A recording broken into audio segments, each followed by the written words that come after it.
শুক্রবার রাতে দেয়া এক ফেসবুক পোস্টে আন্তর্জাতিক ক্রিকেট থেকে অবসরের ঘোষণা দিয়েছেন তামিম ইকবাল খান। এর আগে 2023 সালের জুলাইয়ে বাংলাদেশ ক্রিকেট ভক্তদের চমকে দিয়ে প্রথমবার আন্তর্জাতিক ক্রিকেট থেকে অবসরের ঘোষণা দিয়েছিলেন তামিম। নাটকীয়ভাবে একদিন পরেই তৎকালীন প্রধানমন্ত্রীর অনুরোধে তিনি ফের ক্রিকেটে ফেরার ঘোষণা দেন। আন্তর্জাতিক ক্রিকেটে ফিরেও এরপর আর খেলা হয়নি তামিমের।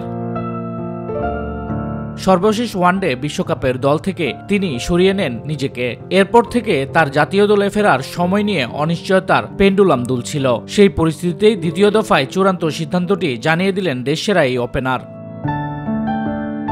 অবসরের ঘোষণা দিয়ে নিজের ফেসবুক পেজে তামিম লিখেছেন, আন্তর্জাতিক ক্রিকেট থেকে দূরে আছি অনেকদিন ধরেই, সেই দূরত্ব আর ঘুচবে না। আন্তর্জাতিক ক্রিকেটে আমার অধ্যায় শেষ। অনেকদিন ধরেই এটা নিয়ে ভাবছিলাম। এখন যেহেতু সামনে চ্যাম্পিয়ন্স ট্রফির মতো বড় একটি আসর, আমি চাই না আমাকে ঘিরে আবার আলোচনা হোক এবং দলের মনোযোগ ব্যাহত হোক।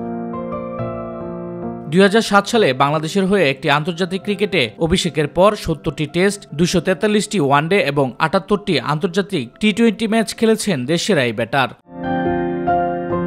শামস তাবরিজ উচ্ছ্বাস, মাই টিভি নিউজ ডেস্ক।